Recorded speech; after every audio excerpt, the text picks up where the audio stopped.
We have a special guest, Mr. Barry Accius. Oh, there you go. I said it right? Yeah. Founder of Voice of the Youth, which is a mentor and leadership program here in Sacramento. Community activist as well. Welcome, sir. Thank you. Welcome. Thanks for Appreciate coming. You. So first of all, I wanted to get your takes. What do you think? Man, you know what? Things are messed up. And I think things are messed up because I don't believe that a lot of people, and I will say the higher ups, the government officials, the people in city government, and even individuals didn't think this was going to get to this point. Sure. It's bad, right? Because you got to think about it. 2 years ago, we were in the same position. We were marching for Mike Brown. We were dealing with the Eric Gardner situation, the Tamir Rice situation. So things continued to spiral. Yeah. And I think that when you have a situation when people really believe, okay, well, here's the evidence. We're seeing this on live TV, on social media. There's no way that these cops are going to get away with this, right? Yeah. And there's no indictments. There's no guilty verdicts. You have those situations where the people are now fed up. When I was sitting here having an interview with CBS 2 years ago, I sat there and I told them, I said, somebody doesn't get a hold of this, guess what's going to end up happening? You're going to have a serious race issue. And I remembered when different channels locally were trying to talk about the race issue in Sacramento by itself. I said, you need to do that because we have to have the discussion. We have to have a conversation. We need to talk because there's a lot of healing. There's a lot of pain, and especially the pain for black people. When all you see is your fellow brother or sister being publicly lynched, a modern day lynching, and there is no repercussions for those who are supposed to serve and protect us. Our tax-paying dollars are given to them. You get frustrated, you get angry, and you get fed up. Accountability. Yeah. There has to be accountability. And even in Sacramento, from Oakland to Chicago to St. Louis, nowhere has been accountability. All you see is no indictment, not guilty, no indictment, not guilty. And so what do you think the people are going to do after that? Right. Do you think that it's just a lack of consistency from the Black Lives Matter movement or just movements in general to hold people accountable is the reason why these people are not getting prosecuted or being held accountable for the situations that are going on? I think that in the end of the day, no, it's bigger than a Black Lives Matter movement. Really, in reality, it's a group. But before it became a group, organically, it was a movement, right?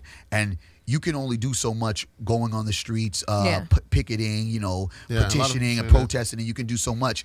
And they're making a great wave of awareness, but really it's a systematic problem. So when you have this systematic oppression, when you have like these henchmen running around here that are not being checked, it's like us having a child, right? That child does one thing, you tell the child, okay, put that back, but you never discipline that child. And then turn around 10 years later, this child is now, behavior is out of control because you never disciplined them. Yeah. These people are not being disciplined. The only people that's getting disciplined are black people. And it's for what? So that's like, I don't look at it as a Black Lives Matter thing. I look at it as a system thing. If no one in the system from the higher up sees something wrong, then we have a huge problem. Okay. I agree completely with that. And I think Dallas last night we saw that. We saw where this has gotten out of control. And guys, this isn't anything new.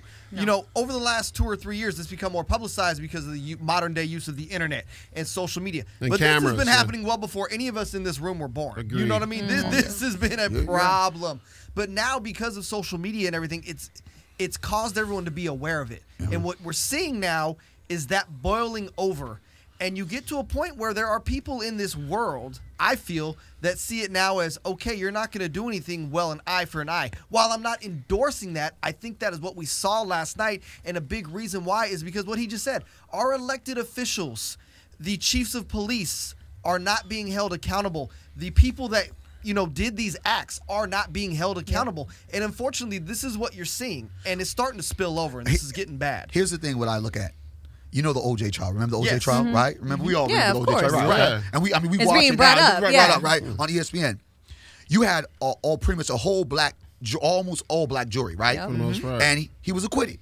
But turn around, they got him in the long run. It seems like black people have been paying for that. Because if you look at all the trials that have gone to trial with the police murders, there have been what? Pretty much a majority all-white. Of course. Jury. So the all-white jury is basically saying, well, we don't see anything wrong with what happened to Eric Gardner, even though this police choked him out.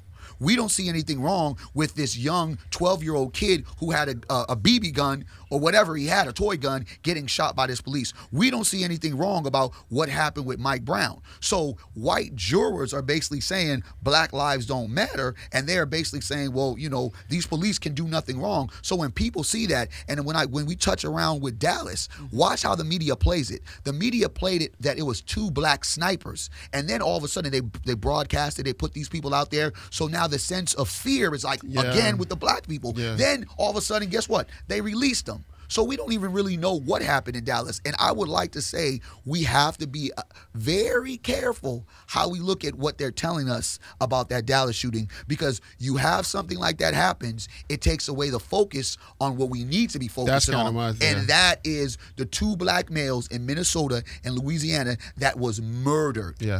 And that's what we have to think about, because now the narrative is we have to look at what happened to the police. If it is a real thing that happened, then you know what? I'm not condoning any kind of behavior. Absolutely. But you got to remember, you have to look at the action before you look at the reaction. And the actions of what has happened in 2 years. We're at 491 murders. Murders of police. And last year we were 6 months and we were kind of around that same number. You have to tell us that if you guys aren't getting a hold of it in the government with the city officials, and when you look at all through the states from Oakland to San Francisco, all the scandals that are happening, you're telling us that we're supposed to trust the people that can't even get their own stuff together. Chicago, a cover-up of a black male being murdered for a whole year where the governor knew, the chief of police knew.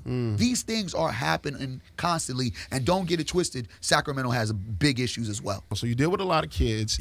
I kind of want you to address the kids here. A lot of the young black males, all kids who are listening or whatever, I think it's important for them to know how you deal with the police and some of the things that you have to deal with, or you talk to them about or mentor them on when it comes to these race relations and the climate that we're all dealing with as a society. Man, it's heavy. You know, it's heavy, and I always try to be real as possible, unapologetic. You know, I mean, I treat everybody with respect, and I try to move in a way to where my young people can see, especially with the young black males, because there's not enough real models. I like to say real models, role models play roles, and, you know, you don't know who they really are. But I like to be authentic, and what I like to always do and like to say as far as with my young people is that be careful how you approach a situation when it comes to the police. Like, when I say be careful, if you can, don't ever get in contact with them, right? And then if you are in contact with them, just be polite as possible, you know, say, hey, this is who I am, whatever you need, but don't get into no verbal altercation, because you can't win. You're not going to win. You're not going to win. Regardless. And then in that situation now, they can come up with any kind of excuse to shoot you down. And in the climate of Sacramento right now, with all of this gang war going down right now, I was just at a scene where the young boy got shot over in Oak Park at Tapers, just there. The police are nervous. They're nervous. They're fearful. So now that they see these young brothers, they're going to say, well, we have the excuse to protect ourselves because look what's going on in our community. So the things that are happening from coast to coast and in our hometown, it doesn't make good with our young people, but I make sure I encourage them to do the best that they possibly can and to make sure they move with the right crowd.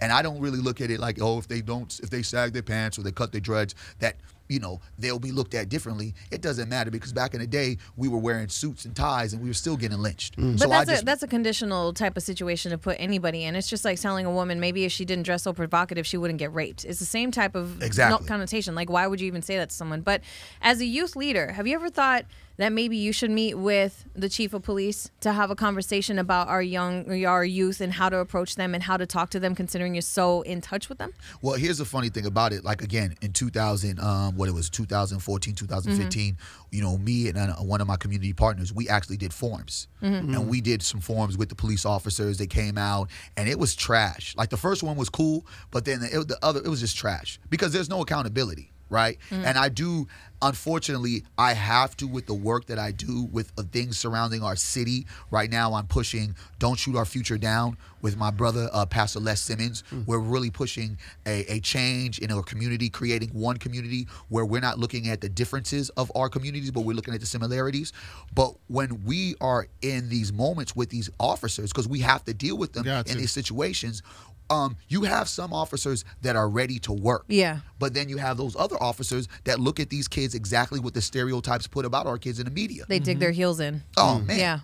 It's ugly. So, you know, it's always a good conversation to have, but if someone's not going to take in the conversation and give you the outside perspective, if they just feel how they feel, the conversation is going to go nowhere. Okay.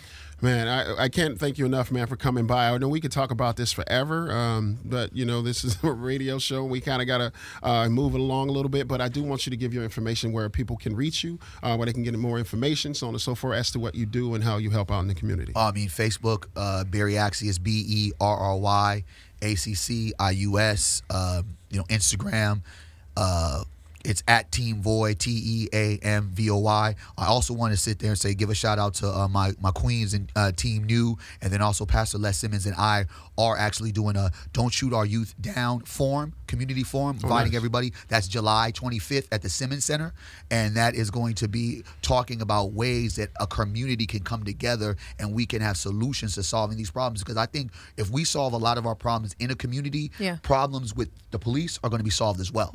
We have to look at ourselves and be like, you know what, we need to challenge ourselves so they have no reason to even come into our community to do the bad policing that they're doing. So that's July 25th at the Simmons Center. Shouts out to Pastor Simmons. That's my dog right there, and all the people that support Voice of the Youth.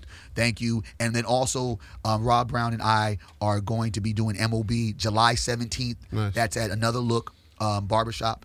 So that's going to be also coming as well. And, you know, we just got a whole bunch of things going on, man. We will post all this information on our page. Yeah, we will. I thank you guys for letting me come in. Oh, it's all good, man. Thank you. It's time to talk important. about it. It's Pleasure. very important. We got to talk about these things, so we appreciate your time.